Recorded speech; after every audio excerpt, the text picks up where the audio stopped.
అందరికీ praise lord. ఎలా ఉన్నారు? అందరూ బాగున్నారా? చాలా రోజుల తర్వాత మా కాలనీలో ఉండే చర్చికి వెళ్ళానండి. యాక్చువల్గా ఎవ్రీ సండే మేము చిల్కానగర్ సంఘానికే వెళ్తాము. మా సంఘం అనేది చిల్కానగరే అండి. ఈ సండే ఏంటంటే కొంచెం అనేజీగా ఉండి ఇక అంత దూరం ప్రయాణం చేయలేను అనిపించింది.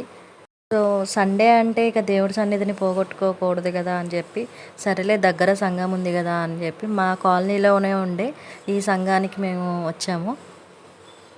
చాలా రోజుల తర్వాత ఈ సంఘంలో వాళ్ళని కలిసాను. చాలా హ్యాపీగా అనిపించిందండి. ఒక్క దినము దేవుని సన్నిధిలో గడవటం అంటే 1000 దినముల కంటే శ్రేష్టమైనదండి. ఏ సండేని కూడా మీరు వదులుకోవద్దు. ఎంతటి ఇబ్బంది ఇరుకులు వచ్చినప్పటికీ కూడా సండే ఆరాధనని మాత్రం మిస్ అవ్వకండి.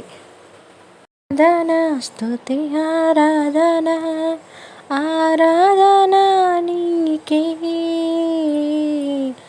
ఆరాధన స్తుతి ఆరాధన